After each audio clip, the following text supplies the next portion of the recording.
Bueno. Hola otra vez.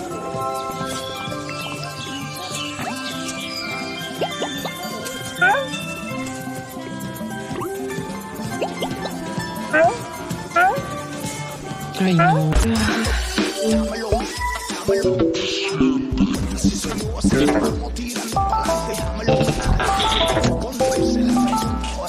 Buen día, Emilio.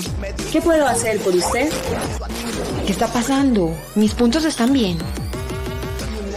No se preocupe, sus puntos están seguros conmigo. ¿Le puedo ayudar en algo más, Emilio? Yo no soy Emilio, yo soy Juliana Restrepo. Por favor, espere.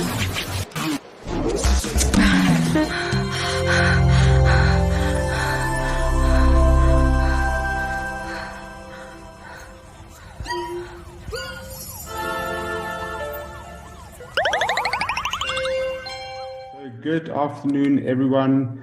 A warm welcome from my side. My name is Imerman. I'm your host today. I'm the founder at V5 Digital, and I'm thrilled to have all of you joining our V5 Africa webinar session today with Dale, who's going to be our keynote speaker. We have about 55 minutes to go, so just before 1 o'clock we should be good to go. And with me on the program today, I've got the lovely co-host, my colleague, Aina Ilunga, who's joining us from the harbor town of Walvis Bay. By the way, today I'll be broadcasting here from Windhoek. In case if you don't know where Windhoek is, it is the capital of the Republic of Namibia. And as I mentioned already, we've got Dale Imerman on the show today. He's going to be our keynote speaker, and we'll be talking about, explaining to us, discussing Augmented Reality 101. So you're more than welcome to already ask questions, give your comments. Those of you that have joined a little bit late, please do let us know where you're from. We believe we've got a lot of registrants from Namibia, South Africa, but also across the continent. And I also saw one or two people actually wanting to join from Brazil and also the United States. So if you are on the webinar, please do let us know where you're from. So without further ado, let me get cracking. So just in terms of who we are, so we are from a digital marketing agency. You might have never heard of us, called V5 Digital, about 3 years old, operating from Windhoek, Namibia, but also with the aim to also make inroads on the African continent and below.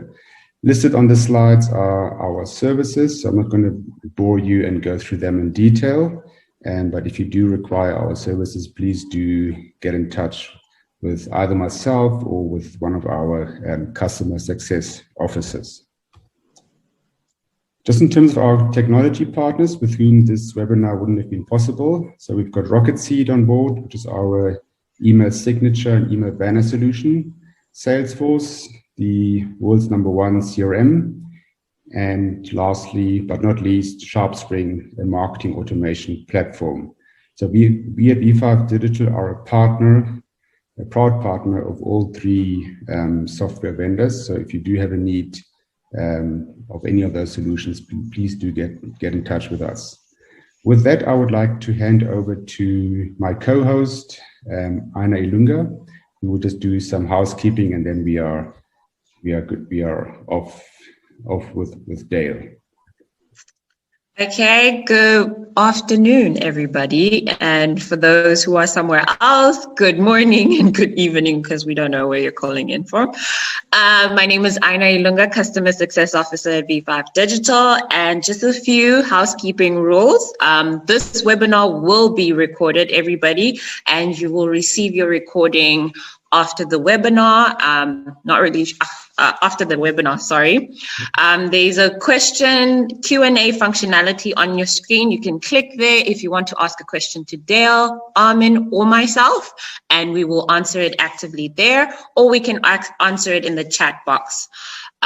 Please be active on social media such as Instagram and Twitter. Use the hashtag V5DigitalAfrica, V5Africa, and you could win a V5 Digital Diary, Moleskin Diary. So please be active on social media as well. So let me introduce you to Dale Imerman, our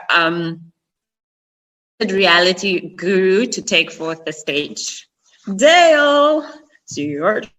Great. Thank you so much for having me. I think it's customary that I ask, can you see me and can you hear me? Yes, we can. Okay, fantastic. So firstly, thank you so much to Armin and Aina from V5 Digital. Armin and I have done exceptional work together over the last several years, both in Namibia and in South Africa. And it's really been a privilege to watch him build V5 Digital in Namibia over this time, and now launching the V5 Africa webinar series, which I'm very, very excited to be a speaker and contribute to people learning about new digital skills today. So thank you very much to everyone for joining. We've created quite a large presentation, which is filled with a lot of interactivity. And so I am going to go through it relatively fast because I know that you're going to have a lot of questions and a lot of ideas that you're probably going to want to discuss towards the end. And I want us to have time to do that. So I am going to move through the presentation quite fast. And I ask you please to have your mobile phones handy because there will be a demonstration for you to experience during the course of the presentation as well. And yeah, without further ado, I'm going to share my screen and we can get going right away without any hesitation. Fantastic. So welcome to Augmented Reality 101. I'm not sure if you can see my welcome slide. Also have to do just the quick intro and the check. So I think the first thing I'd like to do is break down any misconceptions. And the first one is that AR, or augmented reality, is not AI. AI is artificial intelligence. It's a phenomenal technology, and it can certainly leverage and be used in conjunction with augmented reality, but it is something completely different, and we're not going to touch on it today. Secondly, AR is not VR or virtual reality. While these two technologies have a lot of similarities, there is no dichotomy here. One of these is not going to be the winner and one the loser. These technologies are fundamentally different, and both have a very important place and role to play in the world today and in the future. And so, according to Tim Cook, both of these are incredibly interesting. But my own view is that augmented reality is the larger of the two, probably by far. So where does AR fit in exactly if it's not AI, if it's not VR, if it's not ML, or any other acronym that you've heard being thrown around? And I think the starting point for that is to understand something called the reality continuum. So as one knows, a continuum runs along an axis. And in this continuum, we have the real environment on the far left, the world that we live in, the things we can see, taste, touch, and experience physically. And on the far end, we have the virtual environment, a 100% immersed experience where your eyes are covered, your ears are covered, what you see and what you hear is 100% virtual. And somewhere in between this, we have augmented reality, as well as something called augmented virtuality, which I'm not going to get into, but it involves robots driving through construction sites, analyzing the build and comparing it to architectural plans for accuracy. Other terms that we use in our industry are things like mixed reality. And really what that is anything that sits in between a fully virtual environment and the reality we know. There's also a concept which people often question me about. Well, what happens, Dale, if we go left on the continuum, all the way back past reality? And in 1950, there was a paper written on diminished reality, the ability to use a computer to remove things from what we see in the real world. And a few very early stage prototypes have been developed. But again, that's not what you're here to talk about. But the final concept that we need to understand today is something called XR.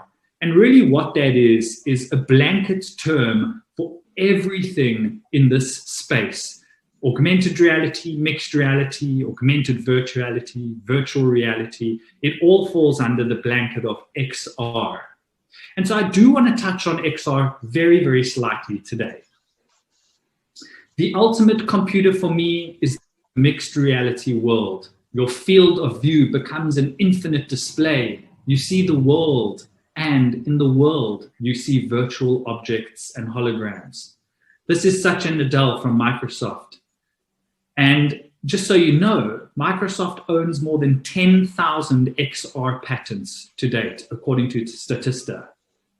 Mark Zuckerberg says the technology platform of the 2010s was the mobile phone. And at some point in the 2020s, we will get breakthrough augmented reality glasses that will redefine our relationship with technology. So how do we know this is coming? How does he know this is coming? Well, Facebook has over 10,000 employees working in XR. That is 1/5 of all of their global staff working on 2 prominent technologies. And finally, enterprise value created by XR in total will be $1.5 trillion by 2030. And that's according to PwC, who have recently come out saying that this will likely happen before 2028. So we can see that XR and this entire industry in which AR fits is going to be huge. And it already is really, really big and really, really exciting. So for today's talk, we are going to be focusing purely on augmented reality. And we're going to unpack everything you need to know and understand about augmented reality so that you can embark on augmented reality projects from today going forward. So what is augmented reality? Well, we define it as a set of technologies that can superimpose digital data, images, and control onto our view of the physical world. The ability to lift up our phone, point it at something, and get information like directions, menus, donuts on top of buildings, or even ratings. As a more practical example, let's say you've been working on your new home and you've styled this beautiful room meticulously with furniture and some plants, but your wall's looking a little bit bare. And you've been to a few galleries and looked around, but you haven't found the perfect piece of art. And then you come across an international artist and you'd really like to see, well, before I commit and buy something, what might it look like? So you whip out your cell phone, you access their website, and sensors on your smartphone detect surfaces, faces, and images, and virtual information appears to appear in the real world, just like magic. You can then look at a variety of different paintings, for example, and then potentially order something that you like, seeing it in your own space, in your own time. Really, really exciting. So before we progress, because I'm sure many of you understand where we're going with this, but in order to truly become masters at understanding augmented reality, we need to first understand the building blocks of augmented reality, the basics, and the way that your camera sees the world.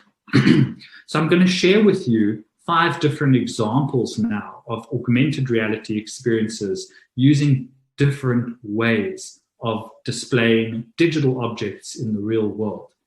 And the first is attaching digital objects to images and artwork. This would be putting digital artwork on top of posters or books or on the box of a product. In this example, a poster is inserted in a magazine, a QR code is scanned, and a 3D model of a vehicle comes up, letting the user customize the color using a digital spray paint. This really takes a print ad to the next level. Second, our cameras can scan vertical surfaces for experiences that are anchored onto a wall, for example. This is my office that I'm sitting in right now. And as you can see, I've got a beautiful painting on the wall. It's just not a real painting. It's a piece of augmented reality, and I want it to be slightly bigger. And when I press the button below it, I can even listen to a sound clip from the artist describing his piece of art. Horizontal surfaces are also critical for augmented reality. This is so that we can view augmented reality on the ground or perhaps on our desks while we're working in collaboration with people. Here's an example from inside the Cedarburg where I've been in the last week, learning about the Apollo mission right on the lawns in the wild.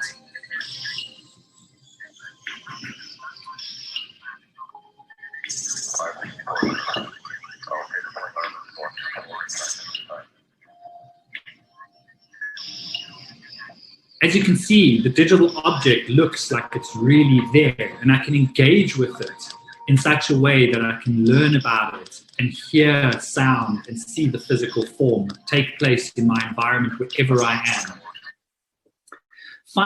Finally, faces and bodies. It's an area that is growing, supporting face filters, which we would all be very, very familiar with, like placing doggy ears on ourselves. We can now also incorporate animation and video into face filters. And it's primarily being used now by companies to allow people to try on things like glasses or makeup or lipstick, or get creative and artistic using our face as a piece of art. And finally, physical objects. Being able to anchor your augmented reality experience to a physical product or a structure like this Ryobi drill. When you take home the product and take it out of its box, you can scan a QR code, and instead of having to read a lengthy product manual, your smartphone simply overlays instructions and tips on how to use the drill right on top of the actual drill itself. This takes user education to a next level beyond anything we've seen. And so now is the part where I want you to whip out your cell phones. And I'm going to throw you into the deep end, into a scary, daunting experience. So please scan this QR code with your smartphone camera, and Facebook will launch and dive you into a shark cage experience in South Africa. In this experience, you're also able to book yourself an adventure with a fictional business, all in a single experimental moment. And this really, I'm putting here to show you just how easy augmented reality can be experienced, even in a webinar. So I'm going to give you 2 or 3 minutes just to play with this example, because I think it's absolutely critical that everybody experiences AR during this presentation as an attendee, and sees just really what the possibilities are on your side. And I will share this QR code with Armin after the presentation and post it online if anybody wants to try it out at a later stage. But in the spirit of trying to move ahead so that we have more time to converse and discuss, I'm going to proceed forward in the presentation. So I think what you can see from this example is that AR really has the potential to strengthen any media or communication or training plan that your business might have.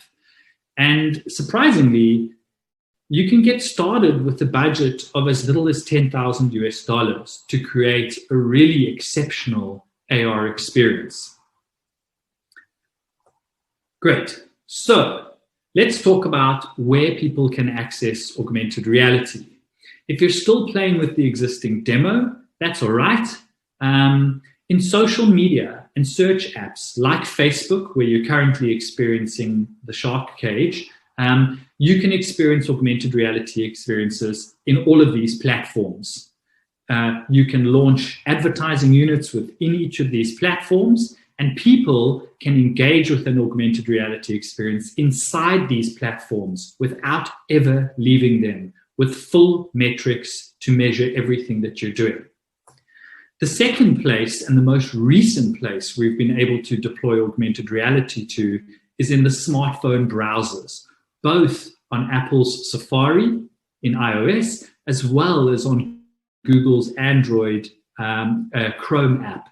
And so what this really does is it lets anybody with a smartphone access AR. And finally, for larger solutions or very customized AR solutions, we can deploy very quickly, believe it or not, your own branded mobile apps into both the Apple and the Android stores that people can download your AR experiences with even more functionality. But to put it in short, if you've got a smartphone, you've got AR. So, according to Wikitude, mobile AR install bases globally is expected to reach 3.5 billion people by next year. And these stats are not US stats, these are global stats. So everybody that you know with a smartphone has access right now, today, to view and experience augmented reality. So let's look at getting started. Where exactly do we get started, and how exactly do we get started with AR? There are 4 key steps that I've identified, and you can absolutely set up a session with Armin and myself if you want to unpack these 4 steps, but I'm going to run through them quite quickly. Firstly, like any project, you need to understand your goals. What is it that you are trying to achieve, and how does it fit in with your overall media plan? AR is not a standalone. It needs to work in conjunction with all of your other activity, whether this be marketing, whether it be training, or whether it be communication to your customers or to your stakeholders inside of your business. Secondly, you need to determine the right budget. You need to dive into AR. Getting wet is inevitable. And so messing about next to the pool, dipping your toe in and having a little shiver is not going to get you anywhere. You need to dive in and really experience AR. And so I strongly urge people to allocate and use a portion of your budget so that you can tell if AR is right for your brand. Finally, you need to understand the production realities and costs. AR is a new technology. There are many, many uses that are just waiting to be uncovered, and I'm sure some of the examples earlier have given you some ideas. But it's critical that you blend strategy, creative ideas with simple execution in the beginning.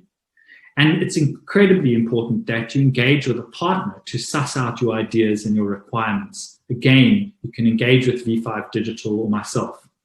And the earlier these conversations happen, the better, because AR has relatively reasonable lead times of about 4 to 6 weeks.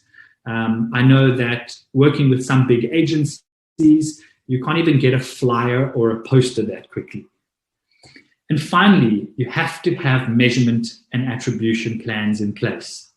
How are you going to measure your performance? Is your AR project gathering the right kind of data so that you can measure correctly? How are you defining success?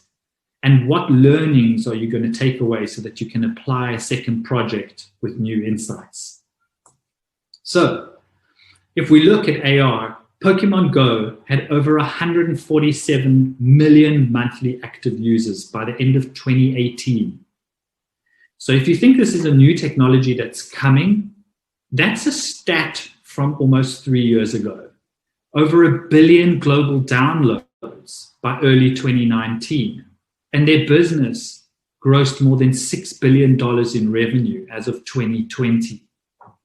So again, we're all actually behind the curve when it comes to the progress that companies like Niantic are making with games like Pokemon Go.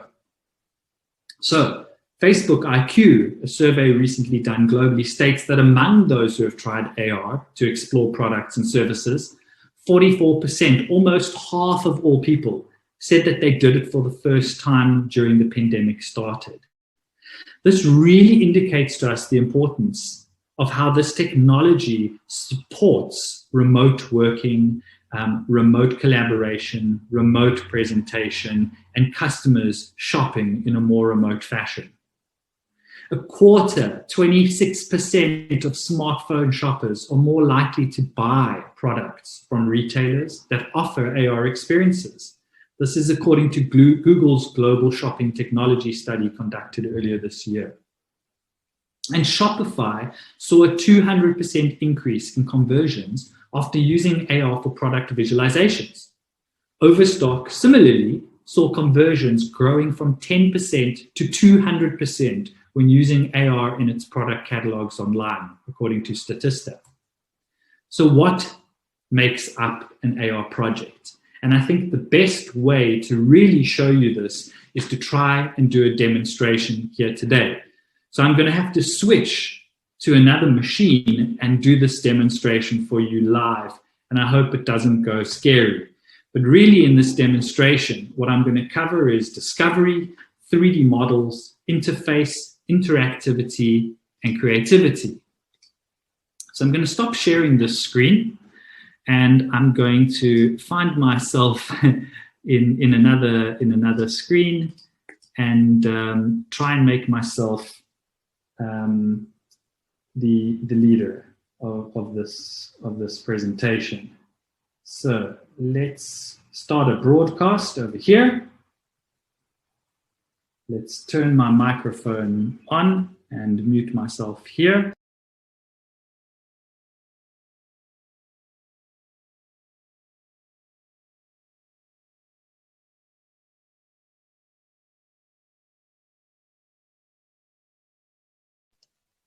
Fantastic. So the purpose of this application was to really help Volkswagen dealers understand what a vehicle looks like, how it works, and test some of their knowledge that they had from a learning webinar.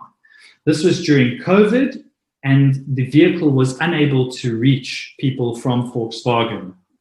And so people in the dealerships, or whether they were at home, were able to use their smartphone devices to scan their environment and place the new Volkswagen T-Roc down in their home environment. A tooltip popped up telling them to search for floating orbs. Now, as you can see, there is a car virtually in my office. And there's a lot of interactivity that's occurring here. Firstly, let's talk about the components of an AR project. You're going to need your 3D model in the beginning. This you either have to get from your manufacturer who makes your product, or you're going to need a 3D modeler who can create this object for you and make it realistic and lifelike for the various platforms that you're going to launch on. Secondly, you're going to need an interface designer to create things like our progress bar, our logo, and our menus, and any tools that we want people to engage with, as well as interactivity like the little orbs, or something like the door of the vehicle opening like I've just shown you. These immersive experiences really take people in and allow them to see products in a way that they've never been able to in the past. Take, for example, this USB port down the dashboard. And in order to test people's knowledge about the cars, we've built in a quizzing function that lets us quiz people and see if they got the correct or incorrect answers. And when they do, the orbs simply vanish away. Let's try another one. What is the name of the new feature? Nope, it's not that. It's active control. And of course, creativity and interactivity is vitally important. This solution allows people to change the color of the vehicle, to see what it might look like in their favorite colors. Me personally, I'm an all black kind of guy. And as you can see, we have a progress bar at the bottom, which indicates how many of our orbs we found in this particular example. So I'm going to try and share my screen over here again. And see if we can get our presentation back on track. Great. Are you seeing space at this point? So that's a little demonstration of something that we created quite recently, which yielded some very, very good results for Volkswagen. They were able to get data down to every single employee, measuring their recall of information, and get stats at a dealership level, a regional level, down to individuals, so that they could see where they needed to substitute additional learning material to their teams. So, where are the opportunities to explore AR and the areas that we can really apply it viably? Firstly, campaigns pushing people to web-based augmented reality is going to be the easiest deployment that you can have. Secondly, campaigns that work on social networks. If you already have a social media budget and a strategy, a nice way to look at this is a new interactive advertising unit, much like a video or a carousel ad. We can now take people directly into augmented reality experiences. Thirdly, point of sale activations in stores before people have purchased, whether that's inside a retailer by scanning your product on the shelf, or whether it's on an e-commerce store, scanning your product on the screen. It allows for additional product information and to really help your customer make a decision to move the product from being on shelf or on a page into the shopping cart. Finally, after sales brand building, once at home, like the drill example with Ryobi, the ability to scan your product once you're at home to get instructions or potentially unleash additional features and functionality on top of a project, like Lego has done recently with their Ninja range. Once you've bought the product, you can scan the physical toys and play additional games on top of it. And finally, branded mobile apps with unique functionality and features. This is definitely a winner when you're looking at enterprise solutions like training, where you want security and you want your staff to be able to log into solutions and experience them.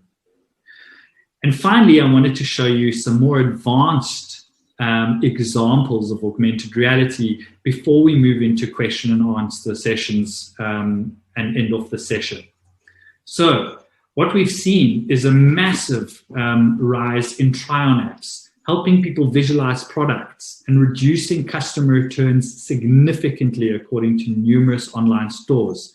Here we can see the use of hand tracking and augmented reality, enabling someone to try on an engagement ring. Front-facing filters on Snap also create a great visual effect. He obviously just popped the question, and this multi-person face filter allows them to share a beautiful moment with people on social media. Front-facing filters also allow fans of brands or teams to engage with their teams in interesting ways. Look how the balls spin around his head when he opens his mouth. Do the legs, do a spin, kick it back, then I shoot. Kick it back, then I shoot. Kick it back, then I shoot. More try-on apps. So we've seen hand tracking. This is now wrist tracking, allowing people to visualize product variants and see different styles to help them make better buying choices, or simply to maybe see something that they wouldn't ordinarily buy in their own space. This is a photorealistic watch. And when you go up close, you can see absolutely every single detail as if it was photoreal. AR games are also going to be very significant, and multiplayer augmented reality on smartphones is possible. Look at this fighting game that two people are playing together on a ledge in public. The characters stand on the ledge and they're able to battle it out together instead of on a flat two-dimensional screen. This is going to take gaming to the next level by incorporating the game directly into the real world where products might sit. As you can see, he just won with a knockout. Here's a pop-up shop example in a mobile browser. It creates a brand opportunity for customers regardless of where they are. A pop-up store can bring up products, allows you to configure those products, look at different ranges, find out information, and then either connect to your online store. And this can happen in your backyard, it can happen in the aisle in a shopping mall, it can happen in your office, or even while you're sitting on the toilet if you really, really want. In-store mobile browser games, also being used by Lego and a number of retailers, create an entertaining and interactive, driving people into stores, enhancing product and shopping experiences. Look how these Lego ghosts appear in the store, and you have to shoot them using augmented reality gaming, capture the ghost, and then snap a photo and share it with your friends, promoting the store experience to others who have used your augmented reality game. Another try-on app allows people in a way to determine sizing and evaluate various styles, such as these shoes. I'm actually doing this presentation barefoot right now, and these are virtual shoes. If you don't believe me, let me change them up for you. How do you like these ones? Slightly different style, personally a little bit funky and space age for me. Yeah, that seems a bit better for the vibe I'm going for. In education, learning and being tested on how things work, both in school and in the workplace, is far more effective than standard 2D LMS or learning management systems capabilities. Here we have a car that can be fully dissected with every single component down to the last nut and bolt labeled in an interactive system. And we can allow someone to guide other people remotely through augmented reality presentations like the one that you're seeing on the screen now. AR portals, one of my favorites. This was filmed this very morning on the promenade here in Cape Town while I went to have my morning coffee. It enables immersive ways for branded experience that are highly engaging and memorable. Let's take a trip to France by walking through this augmented reality door. As it opens, we're transported to a completely different place. Even though I'm still standing on the promenade smelling the ocean breeze. And as you can see, when I turn around, the door is still there and I can see reality on the outside and walk back through it. One can bring a brick and mortar store into someone's home for them to experience your brand like never before, all on the smartphone. And another final example, augmented reality holograms. This is a little bit pricey, but it enables extraordinary ways to communicate and engage with people. Imagine this was your CEO or a presenter of an educational talk or something like that, walking out of your documentation or stepping out of your web page.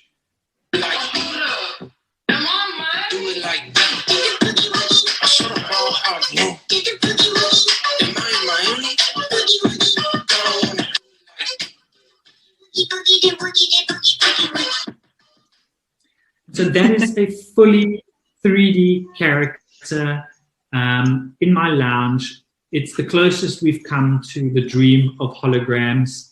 And I think, yeah, I would love to take some questions and answers from people at this point. And I really thank you and am very appreciative for the opportunity to share my discoveries and my passions around augmented reality today.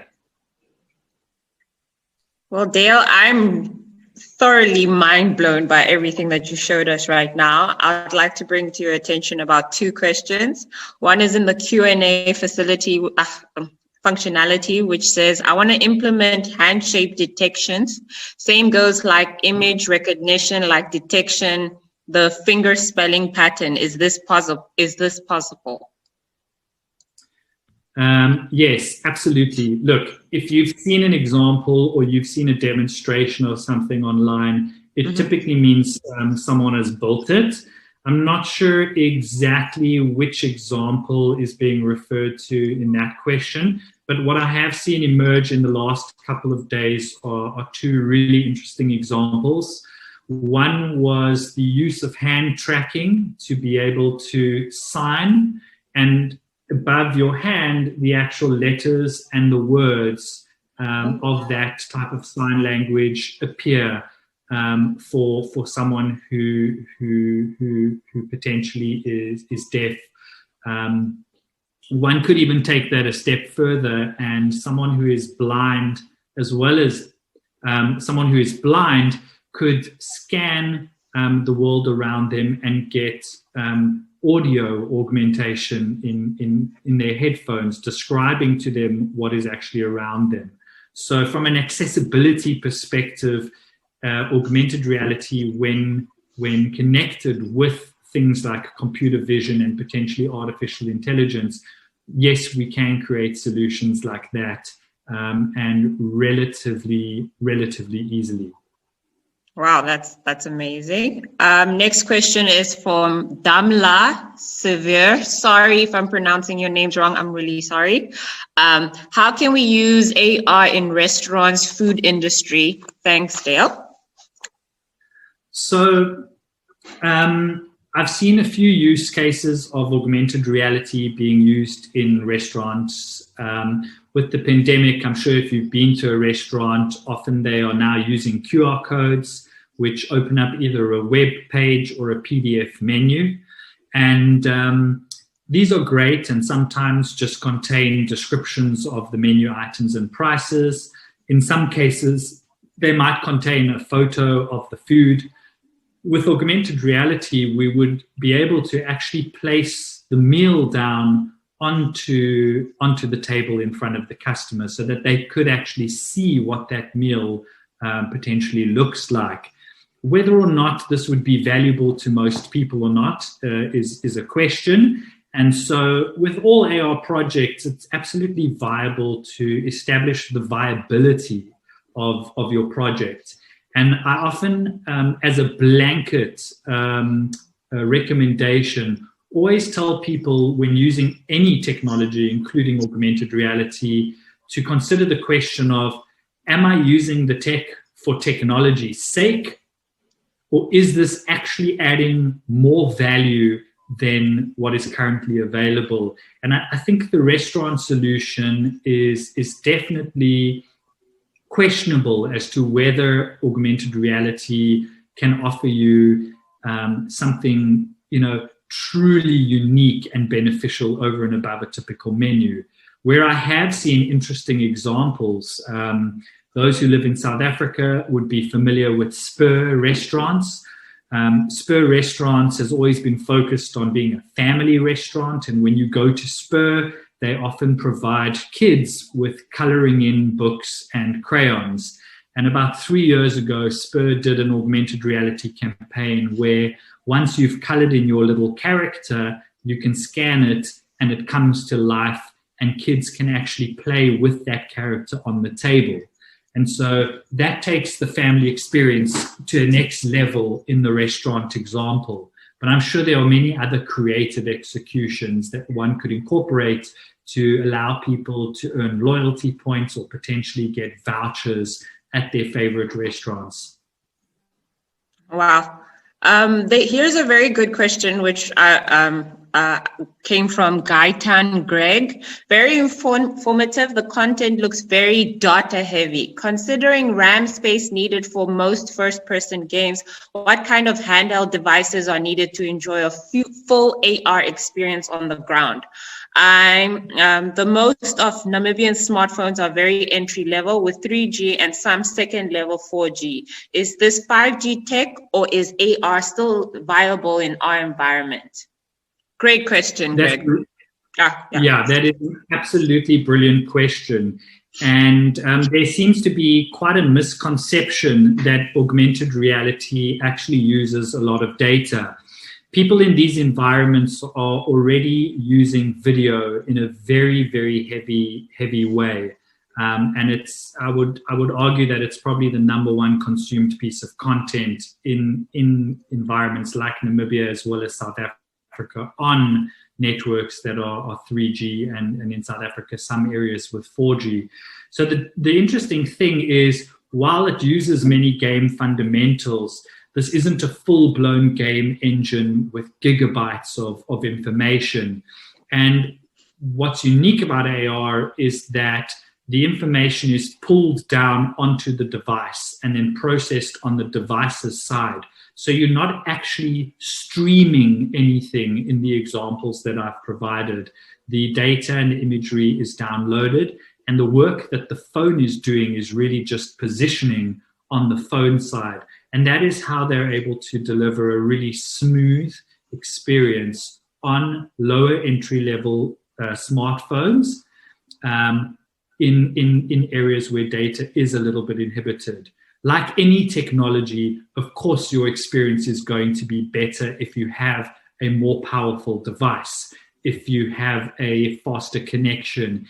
And yes, 5G absolutely presents some incredible opportunities for AR, where we can incorporate things like live holograms.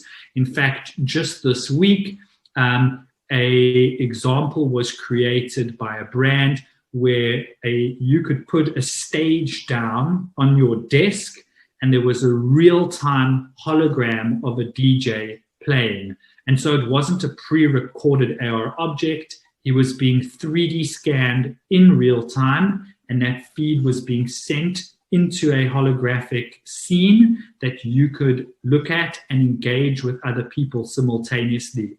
And when we start really pushing the boundaries of high resolution, very data heavy streaming services like that, absolutely newer phones and faster internet connections are going to be needed. But all the examples that I've shared today can be streamed over the web browser very, very efficiently and very, very effectively. You're looking at any smartphone that is between 4 and 5 years old will be sufficient to run augmented reality. Apple devices have far better backwards compatibility in terms of their iOS updates. They also have far better conversions of users moving on to new iOSs, whereas Android users are spread across roughly 9 different versions of Android because there's hesitation in many cases to upgrade, and sometimes the devices hardware capabilities don't allow for the device to upgrade to a newer version. But yes, to answer the question, again, this is understanding the different aspects that build up a 3D model. And so if your audience has a specific type of device, when you plan in your project, you need to plan it appropriately for your region's connectivity, your region's device curve, as well as the type of people in your region and their willingness to use data, etc. Perfect. We have another question from Angela Daitipo. She's like, which digital platforms would you recommend best to run an AR campaign? So all the digital platforms really allow for AR to run. And, you know, it's very difficult to answer a question like that because they all have different pros and different cons. The holy grail that will unleash all potential, the highest resolution, the smoothest experience would obviously be to build an app that people download. And when you download the app, all of your assets and user interface and 3D models, etc., are downloaded. And so your device can do all the necessary hard work without requiring connectivity. That really creates the ultimate experience. However, from a consumer's perspective, we know that downloading apps has been viewed as a barrier in the past. It's less so a barrier nowadays. But again, it depends where you are seeing success in your current digital marketing. So if you've built up a very large audience on a platform like Facebook, and you have very good engagement and good response for your products from your media campaigns on Facebook, then I would very much recommend that you look at using Facebook as the platform to launch your first AR experience. I wouldn't recommend jumping onto a platform like Snapchat if you haven't ever had a presence there of any kind, although AR can absolutely serve as a very effective way of launching your first steps into having a presence on a platform like Snapchat or TikTok. If I can try and add a little bit more to answer that question, Facebook currently is very limited in that they allow face filters, very limited ways in which you can use text and objects and interactivity. I'm sure those who are familiar with traditional media on Facebook, such as adverts, they have things like the 20% text rule. You can and can't use certain terminology. And so all of these apply into AR, and in some cases, they may actually hinder it, which some people might look at as a negative. For me, I think tight constraints are very good because they force simplicity. With new technologies, we often get very excited and we want to suddenly create, the hologram with audio and interactivity and try and bring everything that we've seen together, when in actual fact, something very, very simple is often the best solution, especially with audiences who are only experiencing AR for the first time in the past 2 to 3 years. So I hope that helps answer your question. Okay. Thank you very much, Dale, for all that information. Oh, wait. One more question just came through. I was about to say there's no more questions, but Gaitan says, does AR require enabling pop-ups, which are in most instances disabled on devices when browsing the web? Great. So the short question is no, there are no pop-ups. Just to clarify, AR obviously doesn't work on a desktop where pop-ups are predominantly utilized by websites. It needs to be consumed at this stage through a mobile device like a phone or a tablet. How people are converting users from a web-based browser experience on a laptop to an AR experience is exactly how I did the demo earlier. Typically, a QR code would appear on the page, prompting you to scan it. When you scan it, it just opens your web browser and the experience begins after you give the experience permission to use your camera and in some cases the motion sensors on your mobile phone. One area where I have had people voice concern and question is when you typically click on web links in platforms like Instagram or Facebook or LinkedIn, you aren't actually taken directly to your mobile phone's browser.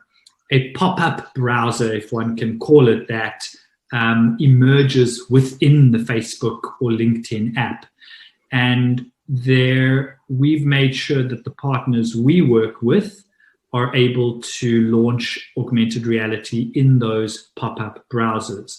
But those aren't pop-ups as we traditionally know when browsing the web and links try and open in new windows. So I don't feel that it's a concern worth having, as it's not something that typically I've seen impact AR. Okay. Thank you so much, Dale. I'm mind blown by everything that you said today. You even showed us, even though the shark that almost attacked me, this is really, the future is here. Thank you so much for having me. It was really, really incredible to engage with everyone. And yeah, I thank everyone for attending. And yeah, please feel free to engage with me on Facebook or Instagram or Twitter. My username is Idale on all of those platforms. And I've posted that in the chat, as well as my email address. And I've also put my mobile number if people would like to engage with me around AR or AR projects via WhatsApp as well. And yeah, I hope that it's been inspirational and that it gets everybody into gear to begin exploring how they might use AR for their business going forward. Fantastic. All right. With that, I would just like to wrap up the webinar. And thank you so much, Dale, for being an amazing keynote speaker on today's session. I personally learned a lot, and I also believe that the audience really liked what you've been telling them. And I think we've all been in awe, especially with your demo. And also compliments from my side that the demo is actually working, because we all know from that those of you that are on the tech side know that typically a demo just doesn't want to work when you want to go live with it. So well done on that it actually did work. So yeah, with that, I would just like to thank Dale again for your time. Thank you to my co-host Ina for being an amazing co-host again. And as you might have figured out, yes or no, so the V5 Africa webinar series is our second webinar, and we would like to make that a monthly event. And it's very easy to remember. It's the middle of the month. It's the middle of the day. So around about the middle of the month at 12 noon. And that's when we have the V5 Africa webinar. And the next one is actually slated for the 14th of July at 12 noon. We are currently in touch with two keynote speakers. Wade from Rocket Seed. You might know the Rocket Seed platform. It's an amazing email signature, email banner platform, everything automated. We are using it ourselves, and we also have quite a few clients of ours that are using it already. So Wade is the CEO of Rocket Seed Africa. So he will be joining us on the 14th of July. And if possible, we would actually like to do a 2-in-1 session. So we are in touch with Matthias or Matze from Messenger People. We are also essentially using Messenger People for our WhatsApp chatbots. Those clients that are already on the WhatsApp chatbots might have noticed that. And those of you that are not on our WhatsApp chatbots, please do come forward that we can help you with that. So Matthias will be, if we can get hold of him, he will be then joining us from Munich in Germany, as he is the Chief Marketing Officer at Messenger People, an amazing stage personality. So we are hoping to get both people on board, but in the meantime, you can definitely sign up on the V5 Africa webpage. Maybe the team wants to just give you the link there. It's v5digital/Africa. Maybe Ina or Zoe can quickly pop that in the chat. You can pre-register there, but also with the recording, which we will send out by Friday noon, we will also already have the new webinar set up, so you can already actually engage with us there and also then register for the next webinar. I can't see my chat anymore for some reason, but if there are any more chat questions, Ina, please do let me know. I don't see anything coming through on my WhatsApp stream, and we are about 2 minutes over. So without further ado, I would like to close the webinar. And again, just thank everyone for participating and for being an amazing audience. And I think also what we need to recognize that we actually had quite a global audience, people from Namibia, South Africa, Turkey, UK. Thiago is a good friend of mine, joining all the way from Alicante in Spain. So Thiago, shout out to you. And there might be the odd shy one, which didn't actually say where he or she was from, but it's great that we have such an amazing international audience, and we would like to keep that way and actually build that out. So without further ado, have a super Wednesday afternoon. Thank you again.